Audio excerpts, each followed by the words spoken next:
क्या आप जानते हैं कि लखनऊ में एक ऐसा घर भी था जो हर 3 साल बाद अपने मेहमानों को खा जाता था। साल 1898 था। लखनऊ शहर के एक पुराने मोहल्ले में एक ताला बंद हवेली थी जिसे लोग हवेली नंबर 13 के नाम से जानते थे। इस हवेली की खिड़कियों से पिछले 50 सालों में कभी रोशनी नहीं झलकी थी। मोहल्ले के बुजुर्ग कहते थे कि यहां कभी एक अमीर सेठ रहता था अपनी बहन और उसके पति के साथ। एक रात अचानक तीनों लापता हो गए। जब पुलिस आई तो हवेली के अंदर सब कुछ बिल्कुल सामान्य था।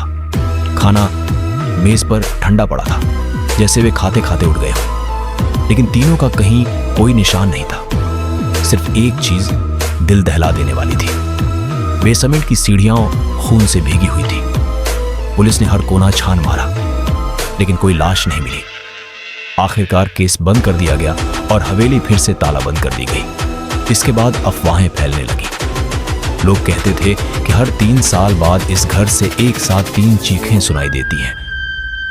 उसी साल एक अंग्रेज अफसर कैप्टन विलियम्स उस मोहल्ले में रहने आया। जब उसने यह कहानी सुनी तो हंसकर बोला, बकवास, मैं इसी हवेली को खरीदकर यहीं रहूंगा।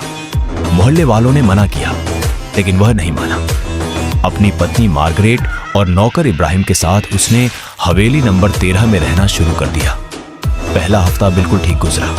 सफाई हुई, खिड़कियां खुली और अंधेरा पहली बार रोशनी से भर गया।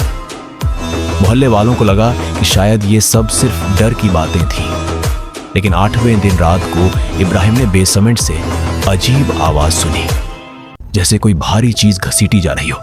उसने कैप्टन को बताया, शायद चूहे होंगे, कल देख लेंगे। कैप्टन ने लापरवाही से कहा, मगर हर रात आवाज और तेज होती गई। फिर एक रात मार्गरेट ने देखा कि बेसमेंट के दरवाजे के नीचे से खून बह रहा है। विलियम, देखो, वह चीख पड़ी। कैप्टन ने दरवाजा खोला।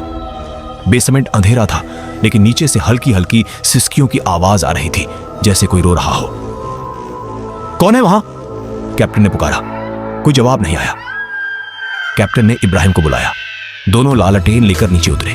बेसमेंट ठंडा और सीलन से भरा हुआ था। पत्थर की दीवारें और पुरानी जमीन उनके कदमों के नीचे कराह रही थी। अचानक लालटेन बुझ गई। चारों तरफ अंधेरा छा गया। कैप्टन साहब, इब्राहिम की आवाज कांप रही थी। तभी उन्होंने सुना 3 आवाजें एक साथ। ऊपर मार्गरेट ने 2 मर्दों की खौफनाक चीखें सुनी और फिर अचानक सन्नाटा छा गया। वह जान बचाकर भागी और सीधे पुलिस स्टेशन पहुंची। जब पुलिस हवेली पहुंची तो दरवाजे खुले पड़े थे। बेसमेंट में कैप्टन विलियम्स और इब्राहिम मिले, जिंदा नहीं। उनके चेहरों पर जमी हुई दहशत थी और उनके शरीर दीवार से इस तरह चिपके हुए थे जैसे किसी ने उन्हें अंदर की तरफ खींच लिया हो।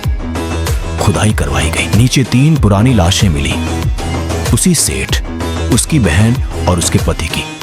तीनों के मुंह खुले हुए थे जैसे वे मरते वक्त भी चीख रहे हो। हवेली नंबर 13 को गिरा दिया गया, लेकिन आज भी लोग कहते हैं कि उस जगह पर 3 साए रात के समय दिखाई देते हैं, इंतजार करते हुए किसी और के आने का। क्योंकि कुछ चीजों को तोड़कर खत्म नहीं किया जा सकता, वे सिर्फ सो जाती हैं और फिर से जागने का इंतजार करती हैं। अगर आपको यह कहानी पसंद आए तो लाइक और शेयर जरूर करें, और अगर आपके पास भी कोई खौफनाक कहानी हो तो हमें बताइए, हम उसे जरूर शेयर करेंगे।